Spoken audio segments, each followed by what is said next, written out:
எல்லாருக்கும் வணக்கம். என் பேர் ஸ்வாதி. நான் வந்து ஃபுல் வீடியோ இதை ஃபர்ஸ்ட் டைம் போடுறேன். இவ்வளோ நாளாக ஷார்ட்ஸ் போட்டுட்ருந்தேன், சும்மா என் பையனோட லஞ்ச் பாக்ஸ் இதெல்லாம் போட்டுட்ருந்தேன். பட் இனிமேல் நம்ம ஒரு ஃபுல் வீடியோ ஸ்டார்ட் பண்ணி கொஞ்சம் யூடியூப்குள்ளே இறங்கலாம் அப்படின்னு போட்டிருக்கேன். ஸோ மறக்காமல் உங்களோட சப்ஸ்கிரைப் பட்டனை தட்டி விட்டுட்டு பாருங்கள். ஸ்டார்டிங்கில் இது சொல்லக்கூடாது, பட் நான் சொல்கிறேன். ஃபுல் வீடியோவில் பார்த்திங்கன்னா என் ஃபேமிலியில் நடக்கிறது, அப்புறம் என்னோடய எக்ஸ்பீரியன்ஸஸ், என்னோடய கருத்துக்கள், இந்த மாதிரி ஏதாவது சின்ன சின்ன விஷயம் உங்கள்கிட்ட ஷேர் பண்ணுவேன். இன்றைக்கி டே எப்படி ஸ்டார்ட் ஆச்சுன்னு பார்த்தீங்கன்னா, ஆக்சுவலாக இன்றைக்கி டே இல்லை, என்றைக்குமே எனக்கு எப்படி ஸ்டார்ட் ஆகுன்னு பார்த்தீங்கன்னா, அந்த 50 mg தைராய்டு டேப்லெட்டை நான் எடுத்தது தான் ஸ்டார்ட் ஆகும்.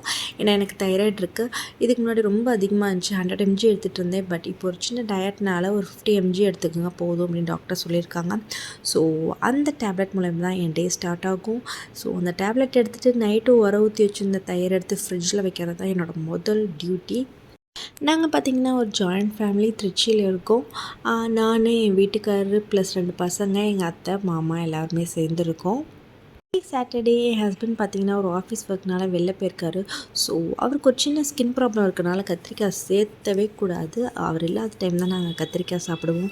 ஸோ அதனால் இன்றைக்கான மெனு கத்திரிக்காய் வறுவல், புளி சாதம்.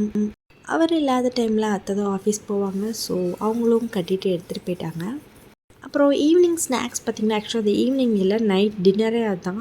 அந்த ரோட்டு கடையில் மசாலா சுண்டல் செய்வாங்க பார்த்திங்களா, அது தான் என் பையனுக்கு ரொம்ப பிடிக்கும், பெரிய பையனுக்கு. அதனால் அதை சமைச்சு எல்லாம் சாப்பிட்டுட்டோம். ரொம்பவே ஃபில்லிங்காக இருந்துச்சு. 1 கப் சாப்பிட்டதே ரொம்ப ஃபில்லிங்காக இருந்துச்சு. இந்த பசங்களை சாப்பிட வைக்கிறது ரொம்ப ரொம்ப ரொம்ப கஷ்டமான வேலைங்க. அதுவும் என் 2 பசங்களை சாப்பிட வைக்கிறது, சின்ன பையனாவது கொஞ்சம் ஓகே, பெரிய பையனுக்கு ரொம்ப டென்ஷன் ஆகும். ஆக்சுவலாக இந்த மாதிரி டென்ஷனால் தான் மெயினாக தைராய்டே வருதுங்கிறாங்க. ஸோ எனக்கு பயங்கரமாக வரும் டென்ஷனு. இன்றைக்கி பார்த்திங்கன்னா பக்கத்துலேயே ஒரு விநாயகர் கோயில் இருக்குது. அவனோட பேட்மிண்டன் கிளாஸ் முடிச்சு நாங்கள் அங்கே போயிட்டு வந்தோம். எப்படி சொல்கிறது, ரொம்பவே மனசுக்கு நிம்மதியாக இருந்துச்சுங்க. ஆக்சுவலி ஒரு 50 மினிட்ஸ் கூட நாங்கள் அங்கே இருந்திருக்க மாட்டோம், அவ்வளோதான் இருந்திருப்போம். பட் ரொம்பவே ஹாப்பியாக இருந்துச்சு. நான் வந்து எப்படின்னு பார்த்தீங்கன்னா, வீடு விட்டால் இந்த மாதிரி கிளாஸஸ் அமுச்சு விட்டு மறுபடியும் வீட்டுக்குள்ளேயே வந்து அடைஞ்சிருவோம்.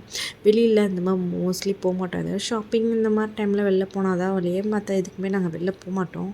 எங்கே போகிறதுனே தெரியாது அந்த மாதிரி ஒரு சூழ்நிலை. ஏதாவது ஃபேமிலி ஃபங்க்ஷன்னு கூப்பிட்டா கூட இவனுக்கு கிளாஸு ஸ்கூல் இருக்கும், அந்த டைம் கூட நான் அதெல்லாம் நெக்லெக்ட் பண்ணிடுவேன். எல்லாத்தையும் மீறி இன்றைக்கி ஏதோ ஒன்று தோணுச்சேன்னு அந்த பிள்ளையார் கோயிலுக்கு போனேங்க. ரொம்பவே ஹாப்பியாக இருந்துச்சு. டெய்லியுமே என் பையன் இந்த மாதிரி ஒரு 10 நிமிஷம் வந்து உட்காந்துருக்கலாமான்னு அவனே கேட்டான். ஸோ நீங்களுமே என்ன மாதிரி ரொம்ப ஒரு பிஸி லைஃபு, மண்டேல ஒரு பெரிய டென்ஷனோடையே ஓடிட்டுருக்கீங்க அப்படின்னா, பக்கத்தில் ஏதாவது ஒரு கோயில், பார்க்கு கூட தேவையில்லை. பார்க்கில் ஏன்னா எல்லா விதமான பெரியவங்கள்லேருந்து எல்லாருமே இருப்பாங்க. பட் கோயில் பார்த்துக்கிட்டிங்கன்னா ஒரு நிம்மதியான பிளேஸாக இருக்கும். உங்கள் வீட்டு பக்கத்தில் ஏதாச்சும் ஒரு சின்ன கோயில் இருந்துச்சுன்னா, அட்லீஸ்ட் உட்கார்ற மாதிரி ஒரு குழந்தைங்களுக்கு சேஃப்டியான ஒரு கோயில் மாதிரி இருந்துச்சுன்னா கண்டிப்பாக அங்கே போய் கொஞ்சம் ஒரு 10 நிமிஷம் உட்காந்து டைம் ஸ்பெண்ட் பண்ணுங்கள். யாருக்கு தாங்க கஷ்டம் இல்லை, எல்லாத்துக்குமே கஷ்டம் இருக்குது, எல்லாத்துக்குமே வேலை இருக்குது, எல்லாத்துக்குமே பெரிய பெரிய ப்ராப்ளம்ஸ்லாம் இருக்குது. எல்லாத்தையும் மீறி தான் நம்ம வந்துக்கிட்டு வாழ்க்கையை நம்ம ரோலை ப்ளே பண்ணிக்கிட்டுருக்கோம். ஸோ நான் என்ன சொல்ல வரேன் அப்படின்னா, இது எல்லாத்தையும் தாண்டி ஒரு 10 மினிட்ஸ் உங்களுக்காக நீங்கள் ஸ்பெண்ட் பண்ணுங்கள். உங்களுக்கு எது ஹாப்பியாக தருதோ அதுக்காக நீங்கள் ஸ்பெண்ட் பண்ணுங்கள். அதுவும் இந்த மாதிரி டெம்பிள் இந்த மாதிரி எதனால் நம்மளுக்கு ஒரு பாசிட்டிவ் வைப் இருக்கும். அதுக்காக தான் நான் மெயினாக சொல்கிறேன். ஸோ மறக்காமல் நீங்கள் உங்களுக்கு பக்கத்தில் இருக்க டெம்பிளை நாளைக்கு விசிட் பண்ணி பாருங்கள். இந்த வீடியோ இதோட முடியுது. நாளைக்கு பார்க்கலாம். பாய்.